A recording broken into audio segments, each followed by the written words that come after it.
What up, y'all? I got something here from Anton Daniels. Let's get into it. Methodist Lebanon Healthcare was cutting jobs. Today, Fedex confirmed more cuts are coming to the Bluff City. And as ABC 24's Lauren Turman tells us, with federal cuts under the Trump administration still very fresh, Memphians think this is just the beginning. Just one day after Methodist Lebanon Healthcare confirmed it's laying off more than 160 people, part of a consolidation plan tied to a steady drop in birth rates at its Methodist South facility, FedEx is now also cutting jobs in Memphis. I worked for FedEx for 17 years, and that was one of their policies, to never lay off people, even during recessions or whatever. And so that's shocking to hear. FedEx says fewer than 15 positions will be cut, all within the company's solutions team, a sales support unit. This comes just months after officials in Lebanon, Tennessee, announced more than 200 layoffs between May 9th and May 30th. A spokesperson tells us in a statement, "We are working directly with affected individuals to ensure they have support during this transition." But some Memphians say, given the recent federal department job cuts, it's no real surprise. That's laid off a bunch of people, and everybody's scared. No, these companies don't want to invest. FedEx also announced today that its executive vice president is stepping down after the company says it hit its target of cutting $4 billion in structural costs, mainly through its Network 2.0 and Drive initiatives. And while these layoffs are hitting close to home... Well, most people I know is okay, but there's a lot of people that call say they're looking for jobs, so I think it's pretty bad, as I stated earlier. So this is how it's going to play out, and I'm gonna break it down for people because I predicted this. I said that it was going to happen, and now it's taking place, and it's absolutely 100% affecting people on a regular basis. I'm going to break it down by demographic. I'm going to break it down by gender. I'm going to break it down by education level, and I'm going to also tell you, I'm going to start off with this, that the federal layoffs have nothing to do with what is happening at FedEx. Now, I've been giving you guys updates and I've been breaking down exactly what's happening at UPS, right? And UPS, they are looking to cut positions. Contrary to popular belief, there are a lot of people that actually took the buyouts at UPS. If you go facility by facility, state by state, a lot of the old timers was looking to get out in the first place, but they didn't see any reason to let it go. But now that they're getting incentive, if you got 30 plus years, so on and so forth, and you were looking to retire, well, you're going to accelerate that plan because UPS is now giving you a reason to do so.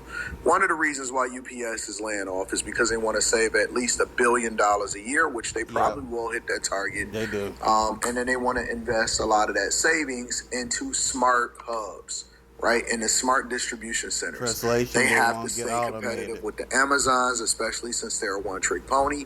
And they also have to stay competitive with FedEx. FedEx, they have a lower cost structure than UPS because they don't pay as much. And while at the same time that they don't pay as much, they use a lot of contractors, which are people that are not on the books. When it comes to what is happening in Memphis right here, basically Memphis is a one-trick pony and they getting hit with the double whammy. How do I know how this plays out? Because I seen what happened to Detroit back in 2008 because I am a Detroit resident. And although I'm not in Detroit right at this very second, because I am traveling, and so you see me in the Airbnb with the background, I am familiar with what happened with Detroit because everybody was dependent on one industry and they were not diversified when it came to the different industries that were happening inside of the city. We've since made that adjustment. We're not just dependent on the auto industry. We have basically two of the biggest mortgage companies in the Metro Detroit area, and in Detroit in particular, that employs a lot of people. We have a huge financial distribution center. We still have the automakers. We have a lot of technology companies. We have a lot of things that is happening all at the same time, and that innovation has allowed for us to continue to grow, add people, add jobs, versus what you see happening in Memphis. The worst thing about a lot of these cities is that it's hard to do business in these cities. So companies are not looking to come there. You have a education level that is lower. You have Yeah. people that are not going into tech, in the STEM fields, people that can't adjust over into AI machine learning. People, it's no reason for them to expand into these cities or to keep hubs in these cities because the workforce are just blue collar. So Yeah. when the people are dependent on the government to continue to subsidize them, which this is the thing that should have been happening all along. You should have never even had any job growth during the Biden administration because you had record inflation and the majority of the jobs that were being added were in the government sector.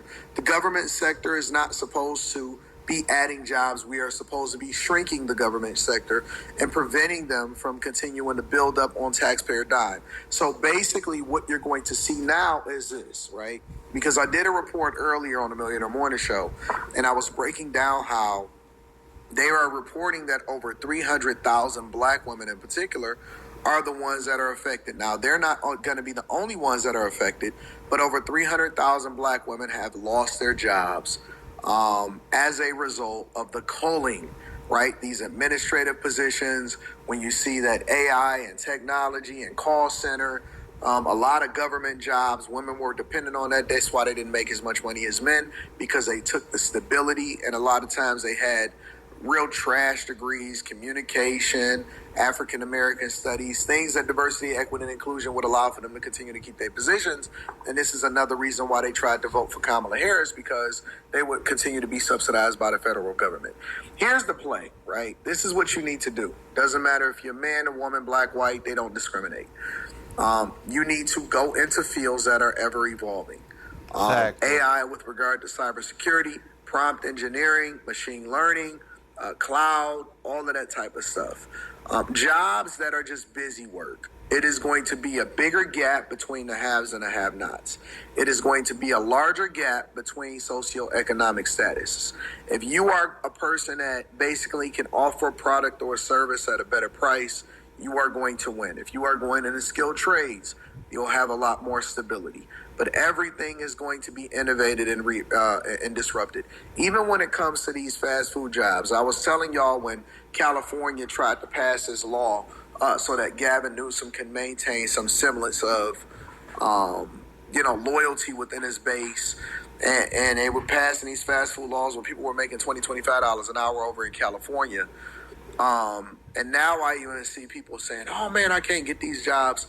The industry is even innovating with regard to that. I see Chinese food, machines being able to make Chinese food more effectively, and people not having to worry about somebody calling off or dealing with the problems and the troubles that comes with human resources and everything that come along with humans.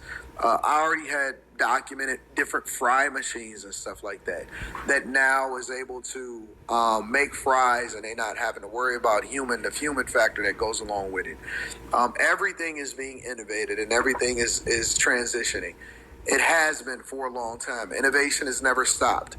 Yeah, it has when you been. went from horses to cars to more efficient cars, all of that stuff, innovation will always be here. So the types of jobs that we have to train for and the way that we make our income is always going to be different.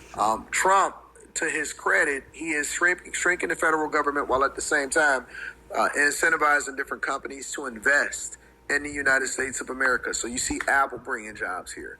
You see the financial sector continuing to grow inside of the United States of America. So you're going to have to adjust, right? You're going to have to make adjustments to your skill set. You're going to have to train yourself to be different. Your children, they are going to have to be better educated in certain areas in order for them to be able to survive, So just think about it for a minute, and I'll cover it a little bit more on the Millionaire Morning Show. But make sure y'all let me know what y'all think inside of the comments. Make sure y'all tap into the Patreon. Link is in the description. Teach Hanley, 40% off your first order plus 20% off of life. If you are a grunt worker, if you are just a regular person that think you can come out of high school and just get a regular job, you're going to have a rude awakening. Men will just